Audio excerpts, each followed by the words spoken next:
1,200 kilograms versus an airsoft body. Who will win? Will it be aluminum alloy, steel, or perchance polymer? I guess we'll have to find out in this video. In today's episode, we'll be seeing how much an airsoft body can handle. We've tested out the J-Core, the J-Edge, and the SAE, so that's the Edge M4 receiver, under the hydraulic press. The weight put out was 1,200 kilograms. We've calculated how much weight was put out on the airsoft piece, as in the area, and then we've come to the measurement that the weight put on the bodies was around 1,200 kilograms. So that's over a ton. And as you might know already, or if you haven't, the J-Core is made from polymer. The J-Edge is made from steel, same as the J-Primes. And the M4 Edge bodies, as well as the Primes, are made from aluminum alloy. And as we've done with our previous episodes, in this video we'll also be hosting a competition. What's up for grabs? That's the J-Core Generation 2, freshly put out by Specna Arms, and something you don't want to miss out. Definitely keep watching this video, because not only do you have a chance to see very satisfying pieces from the hydraulic press, which we recorded, but also you have a chance to win a replica of your choice from the J-Core Gen 2 series. But that's something for later. Now let's focus on the materials used within those replicas, and what are the pros, what are the cons when you choose a specific body type, and I mean in airsoft, the materials used, what are the pros and cons? Let's get to it. So polymer, what are the pros? First things first, definitely lightweight. If you don't like to carry around heavy stuff, then polymer is the right choice for you. It's easy to paint, it's very flexible, the flex line. It's able to be welded back together or glued in case it breaks, but it's also budget friendly. And this is a great example why polymer replicas are the best choice for beginners, because they're lightweight, and you have to train yourself before you can handle a steel replica, but they are very budget friendly. If you don't want to spend a lot on your first airsoft gear, then the flex and core line are for you. So the cons, less rigid, definitely, and less realistic. If you're a fan of realism and would like to carry a real piece, like to show your friends, look at this replica I have, then steel or metal is for you. Although if you're here for airsoft, then polymer is definitely an option you should consider. But now let's get to aluminum alloy. The pros, definitely the weight. If you want that realistic look and feel on your replica, but still carrying, a big piece of steel with you around the forest might be an issue, then aluminum alloy is something you should consider. It's definitely very rigid. It's not prone to breaking, although there are also a con to that, because while it's not easy to break, once it does, it just breaks apart. But as it is with pretty much all airsoft M4s, particularly like 90% of available replicas are made from aluminum alloy. And it's a great material. And of course, its durability also depends on the type of alloy used. It's something you need to get used to, definitely, because if you want steel M4s, you have little to no chance of finding it. Aluminum alloy is the most common material, and as I've said, durable, lightweight, but prone to breaking like completely once something goes wrong. And that's not the case with steel. Steel is realistic. It's very flexible. In case you bend it in some way, you can always heat it up and get it back into the correct shape. Definitely a durable material. So now the realism, the durability, and the possibility to bend it back in place also comes with some trade-offs. So what are the cons of steel? Definitely the first thing I would put forward is corrosion. Steel is easy to corrode, and rust can appear if you don't take good care of your replica, such as getting some gun oil on it from time to time to stop that from happening. It's also heavy. I think the only heavier material you could use is gold. It's a trade-off, I guess. You have good pros, but also some cons. And let's not forget that with steel, in case you get some scratch marks on the body or other parts made from that material, they will be very visible. But there's also one more con. It will be shown and proven during this video, although in comparison to polymer, steel doesn't get back into its original position when bent. So with polymer, you often go like, it returns, and with steel, if it gets bent, it just stays in place. Before we move on further to the hydraulic press, let me remind you that we'd very much appreciate it if you left a like on this video and also subscribe to our channel, as well as hit the bell button. Now, hydraulic press, as it was with previous episodes, Leszek, please, magic effect.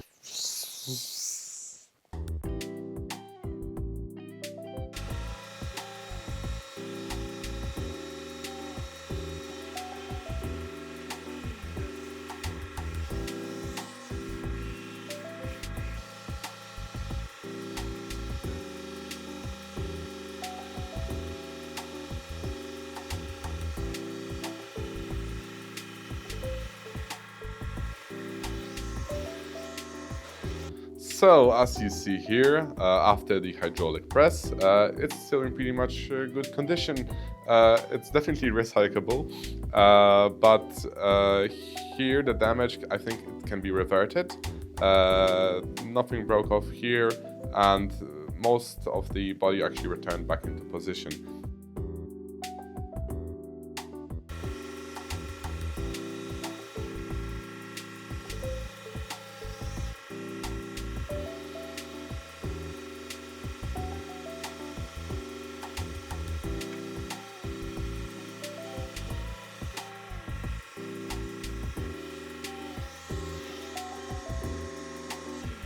So I think nobody's surprised here. Steel stays in position when bent, and it's normal behavior, as you have with many other steel products.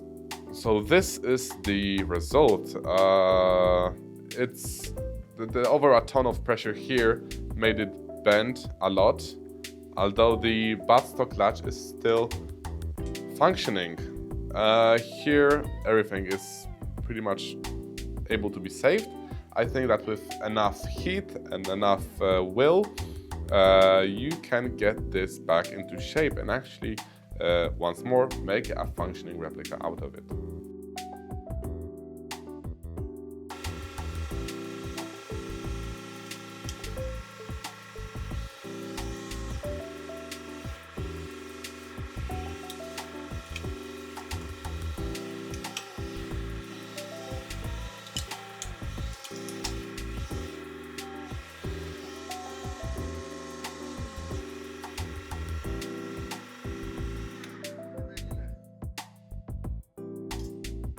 So aluminum alloy, as you've seen, it's shattered. That's normal behavior for that type of material, but I think that still the first cracks that begin to appear were not significant. Although once the full ton of pressure was applied onto the body, then it absolutely destroyed it. But that's normal with aluminum alloy, as I've mentioned. Although let's see how it looks in the studio. So we've definitely got some major parts here and here, as well with this side of the body. So the main issue with it is that it completely shattered. The pin is still there. Here you have the buttstock and SA2 system right here. But what's interesting is the fact that this still works. If you'd like to maybe revive it somehow, then definitely the selector is still able to be functioning. Now, the front part of the body, it's also not that bad. I think if we... it's so hard to actually get it... that's why how durable it is. It's not possible to break it. I'm trying my best here, but trust me, it won't move. What I find interesting is that I think Specna Arms a little bit blessed because the logo survived. So Specna Arms made sure that the durability is up to par with even the hardest materials available. And in case your replica body falls under a hydraulic press, then Specna Arms has prepared something special. It's not been premiered yet, although we've got something before the premiere happens, available soon at Gunfire. So I guess it's time for some magic once more. The Creator's Kit. Let's see what's inside. Inside the Creator's Kit, you will find a 10.5-inch outer barrel together with your buffer tube, with the new pistol grip from Specna Arms, along with your lower and upper receiver, together with all the small parts you might need, such as the bolt catch, the magazine latch, and other small parts that are very much necessary for your airsoft receiver. What's super cool is that there are no markings here from Specna. This is a plain body that you might use for any replica that accepts the receiver. And all the other parts should be also compatible with Tokyo Marui standard. What I also find interesting is that this is the Prime version. So it has the ESA 2.1 system installed in there from stock. Although if you're an Edge user and you prefer the Edge, then this also comes in Edge.